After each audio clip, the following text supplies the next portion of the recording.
Hello YouTube, my name is Dwayne Kimball, owner and founder of KMD 89 Consulting, Leave No Vet Behind. Today I'm going to be discussing another educational topic as it pertains to the VA disability compensation process. In my last video, I did mention the vet needed to become educated on the 5 different ways of service connection. So in this video, we're going to talk about those 5 ways. I'm going to leave them in the description down below. And as we go through each one, I'm going to give some examples so you can get an idea of how a vet can get service connected under one of those ways. Okay, so with that being said, the first way of service connection is pre-service aggravation. What that means is you had a condition prior to going into the military. And while you were in the military aggravated that condition. So there's 2 parts to this. You had the condition before you enlisted, and then your military service aggravated that condition before you enlisted. So as an example, I'm going to use a condition of mine that I claim due to pre-service aggravation. And that would be bilateral pes planus, also known as flat feet. On my entrance exam, the doctor or the examiner noted moderate pes planus. I filed a claim, and the CMP examiner stated that now I have chronic or severe pes planus, flat feet, and the military aggravated it. So that's the first way. The second way is direct service connection. And direct service connection means you were injured, treated, diagnosed, or complained or injured for a particular condition while on active duty, okay? You need to meet one of those criteria to fall under direct service connection. I would say about 85 to 90% of the time, most vets, when they become service connected, it's under direct service connection. And the reason why I know that because when I worked at the VA as a rating specialist, majority of the ratings I completed, I granted service connection. If I was granting service connection, I granted it on a direct basis, okay?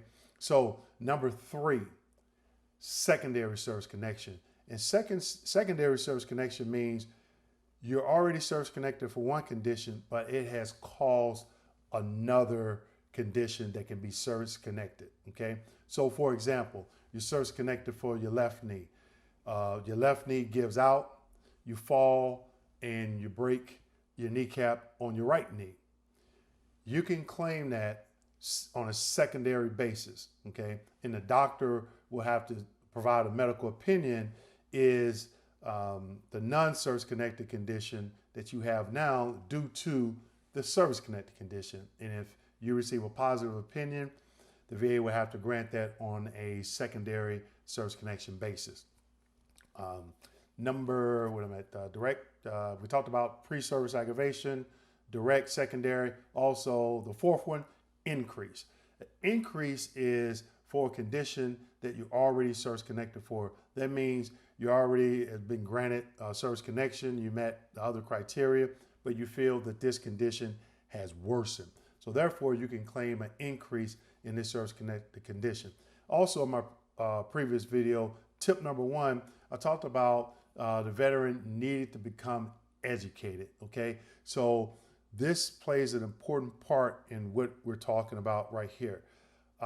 If you're asking for an increase, you want to know, do you meet the criteria for that increase?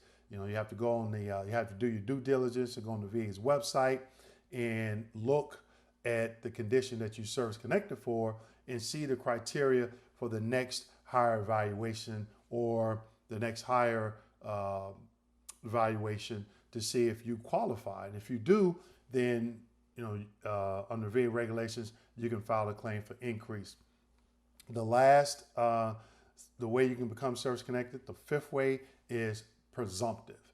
Presumptive service connection can either be based on Agent Orange exposure, presumptive under Gulf War, presumptive under contaminated water, Camp Lejeune, presumptive under 1-year presumptive, 3-year presumptive, or 7-year presumptive. So you want to make sure, again, to educate yourself. If you're claiming a condition, let's say, for example, due to Agent Orange exposure.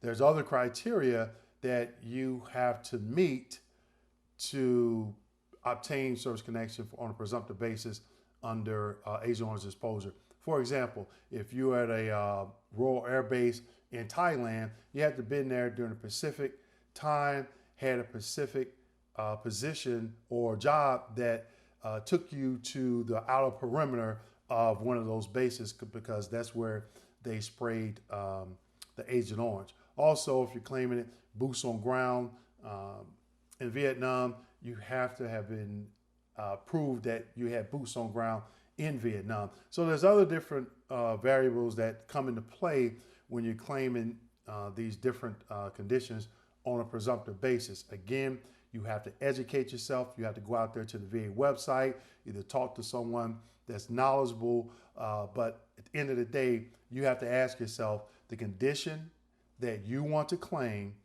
does it fall under the one of the 5 different ways for service connection? That's the first thing. And once you find out which one it falls under, then you have to go a little bit further and see, do you meet any particular VA guidelines or codes for that particular way that you want to claim that condition. So again, just to recap, you have pre-service aggravation, direct service connection, secondary service connection, increase in already service connected condition, and presumptive. Again, I'm going to put those down in the description below for you to review. Also, you can find additional information on my website. It's kmd89.com, kmd89.com. And also subscribe to the channel. I'm going to be bringing more educational videos as it pertains to the VA disability compensation process. Also, like the video and share it. And last but not least, leave a comment. Let me know, am I doing a good job? Do I need to talk about something different? Just provide me some feedback. That way I can enhance these videos and bring to you better material so I can help educate you on this process. If you're watching this video, you either are a veteran or have a loved one or friend that's a veteran that's probably frustrated with the VA claims process. So you're here trying to get educated and find some answers, and I would like nothing more to do that. So again, please subscribe, like, and share. I'll see you in the next video. Thank you for your service. Have a nice day.